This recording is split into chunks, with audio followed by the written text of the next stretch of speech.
नगरपालिका निवडणुकीचा निकाल आत्ताच हाती लागलेला आहे आणि यामध्ये करमाळा शहर विकास आघाडीचा नगराध्यक्षपदावरती विजय मिळालेला आहे।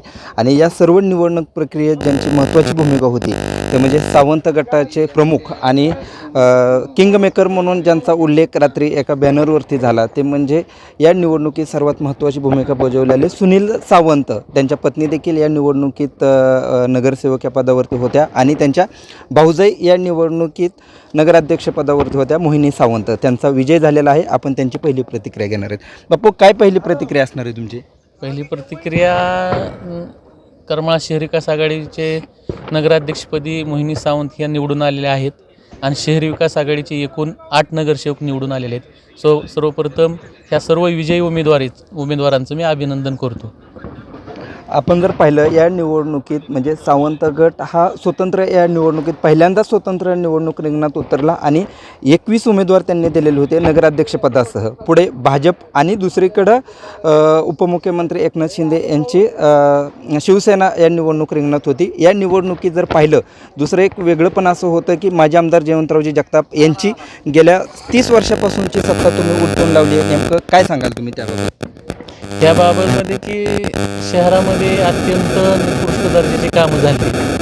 शहरामध्ये नगरपालिकेला वाली कोणच नव्हता आणि प्रशासक काळामध्ये आमच्या गटाचे नगरसेवक संजय सावंत यांनी जे काम केलं त्यांच्या प्रभागामध्ये, त्याच्यामुळे शहरातील जनतेने त्यांच्यावरती विश्वास ठेवून ही नगराध्यक्षाची माळ जी आहे ते मोहिनी सावंत यांच्या रूपाने शहरातील सावंत गटाला नगराध्यक्ष केलेला आहे।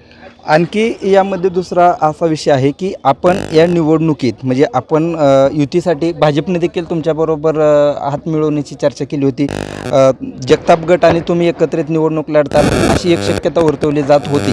मात्र तसं न होता तुम्ही स्वतंत्रपणे या निवडणुकीत उतरण्याचा निर्णय घेतला होता। नेमकं काय कारण होतं? याचं कारण तुम्हाला सांगू का, की सत्ता पूर्ण असली तर शहराचा विकास होतो। खरं कारण आपल्याला विकास करायचा असेल, फक्त सत्ताच बघायची जर नसेल तर स्वतंत्र लढणं हाच पर्याय आमच्यासमोर होता।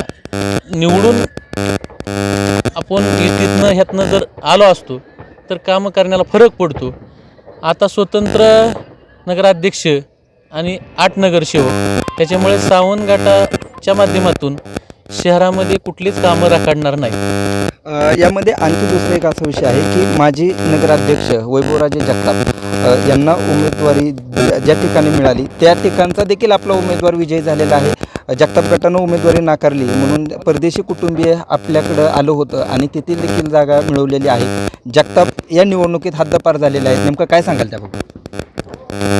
हे सर्वसामान्य कुटुंबातील परदेशी कुटुंबातील विक्रमसिंग परदेशी एक सामान्य घराण्यातील की ज्यावेळेस पार्टीशी एकनिष्ठ 3 पिढ्याचे त्यांच्या पार्टीबरोबर त्यांचे संबंध होते, 3 पार्ट्या त्या जगताप पार्टीवरती काम करत होती, परंतु त्यांना संधी नाकारली।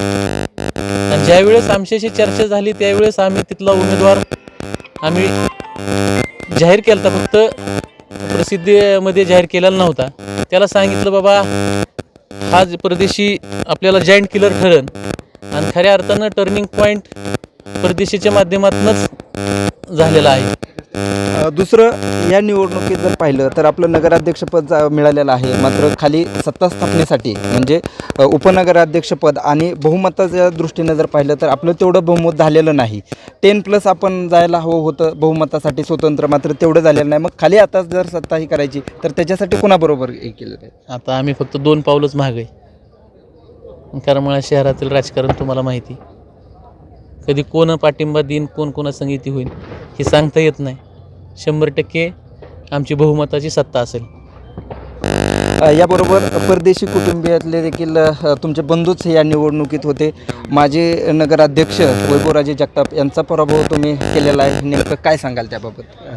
त्याबद्दल सांगायचं म्हटलं तर ती सगळं हे जी झालं ती म्हणजे आमच्या लहान मुलापासून म्हाताऱ्या माणसापर्यंत ही सगळी निवडणूक त्यांनी हातात घेतली होती आणि ही खरा विजय त्यांचा आहे। आम्ही वैभव जगतापला पाडलं वगैरे हे असं म्हणण्यापेक्षा ही जनतेनेच हे सगळं घडवून आणलं आहे। आपण पाहिलं निवडणुकीचा निकाल हाती आलेला आहे आणि यामध्ये सावंत गटाने त्यांची भूमिका मांडलेली आहे.